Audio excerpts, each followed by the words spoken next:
మీ business ఏదైనా మీ ఊర్లో promotion చేయాలంటే అది సుమన్ టీవీతోనే సాధ్యం. ఇప్పుడే సంప్రదించండి.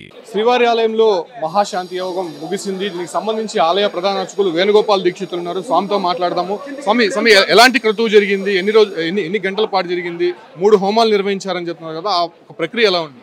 శ్రీవారి ఆలయంలో ఈరోజు నెయ్యిలో కల్తీ ఉందని ధృవీకరించి ఇటీవల ఒక వారం రోజుల క్రితం మనకి అధికారుల ద్వారా తెలియడం, ఆ పైన చేయవలసిన కార్యక్రమాన్ని గురించి ఆగమ సలహా మండలి చర్చించి శాంతి హోమాన్ని, పంచగవ్య ప్రోక్షణని ఆయా ప్రాంతాల్లో చేసి ఈ యొక్క దోషాలన్నీ పోగొట్టే ఉద్దేశంతో ఈ యొక్క ఆగమోక్తమైన కార్యక్రమాన్ని ఈరోజు నిర్వహించడం జరిగింది. ఉదయం ఈ యొక్క కార్యక్రమానికి ప్రారంభంలో మన ప్రజలందరి తరఫున మన ఎగ్జిక్యూటివ్ ఆఫీసర్ వారు, అదనపు ఎగ్జిక్యూటివ్ ఆఫీసర్ వారు సంకల్పాన్ని తీసుకొని స్వామివారిని మన్నించమని ప్రార్థించి జరిగిన దోషాలన్నీ పోవాలని చెప్పి ఈ యొక్క కార్యక్రమాన్ని ప్రారంభించడం జరిగింది. ఉదయం విశేషమైన కార్యక్రమాలన్నీ పూర్తయిన తర్వాత వాస్తుతోటి ఈ యొక్క ప్రాంతమంతా శుద్ధి చేయడం, తర్వాత పంచగవ్య ప్రోక్షణ, తర్వాత ఇప్పుడు పూర్ణావతి విశేష నైవేద్యం పూర్తయిన తర్వాత హోమం పరిసమాప్తమైంది, పూర్ణావతి పూర్తయిపోయింది. ఆ పవిత్రమైన జలాలంతా కూడా ఈ యొక్క నెయ్యి వాడిన ప్రదేశాల్లో, స్వామివారి ప్రసాదాలు తయారయ్యే ప్రదేశాల్లో ప్రోక్షణతోటి మనకేమన్నా అనుమానాలు ఉంటే అనుమానాలు, ఆ దోషాలంతా పరిపూర్ణంగా పూర్తిగా తొలగిపోతాయి. భక్తులందరూ ఎలాంటి ఆందోళన చెందవలసిన అవసరం లేదు. యథావిధిగా స్వామివారి ప్రసాదాలు పరిపూర్ణమైన విశ్వాసంతో స్వీకరించుకోవచ్చు. ఆగమ శాస్త్రాలు ఈ విషయాన్ని చెప్తున్నాయి, మనం చెప్పే విషయం కాదు. ఎందుకంటే పవిత్రోత్సవాలతో ఈ సర్వదోషాలు ప్రాయశ్చిత్తం అయిపోయి ఉన్నాయి కాబట్టి నిరభ్యంతరంగా స్వామివారి ప్రసాదాలు భక్తులందరూ వినియోగించుకోవచ్చు.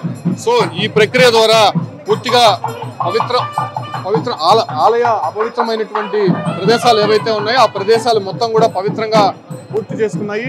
మనం ఆ క్రతువుకు సంబంధించినటువంటి ప్రక్రియ చూస్తున్నాం. శ్రీవారి ఆలయ పోటు భాగం నుంచి కూడా ఇక్కడ ఏదైతే ప్రసాదాలు విక్రయించేటువంటి కౌంటర్ల వద్ద, అంటే ఈ ప్రాంతాలంతా కూడా ఆ నెయ్యి వినియోగించారు కాబట్టి ఖచ్చితమైనటువంటి శుద్ధి కార్యక్రమం ఇక్కడ చేయాలనేటువంటి ఒక సంకల్పంతో ఎక్కడైతే ఈ ప్రసాదాలు సంబంధించినటువంటి నెయ్యి వాడారో ఆ ప్రాంతాలంతా కూడా శుద్ధి కార్యక్రమం చేస్తున్నారు. అయితే ఈ ఒక్క క్రతువుతో పరిసమాప్తమైంది. ఆలయం మొత్తం కూడా పవిత్రంగా చోటు చేసుకుంది.